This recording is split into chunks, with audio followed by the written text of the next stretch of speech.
यहाँ हाम्रो दाइको घर चाहिँ मरङ पथरी हो।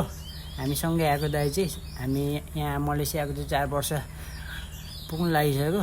यहाँ दाइ चाहिँ पर त्यो टिन ठोक्दाखेरि माथिबाट मुनि खस्नु भएको थियो। मुनि चाहिँ पुरै प्लास्टर छ, भुइँ चाहिँ यस्तै सिमेन्टीको प्लास्टर छ। अनि त्यतिखेर त्यहाँ लड्नु भएको थियो हाम्रो दाइ चाहिँ।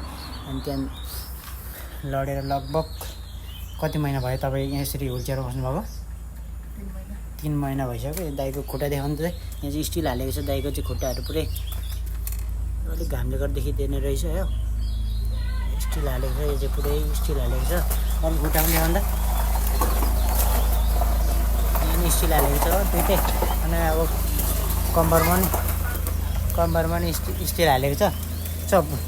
हाम्रो दाइको ऊ देखाउनु त बुढो, यहाँ पनि स्टिल हालेको छ। यो चाहिँ अलिक राम्रोसँग देखिँदैन रहेछ अँध्यारोले गरेर हो। दाइ अनि के कस्तो फिल भइरहेछ हुलचेयरमा बस्दा बस्दा?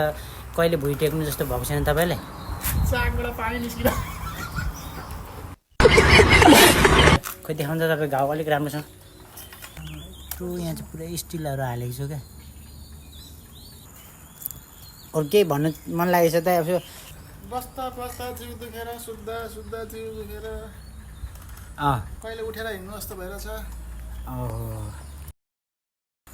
त्यो कटुवाले चेप्ने भित्र फेरि माल देखेला नि।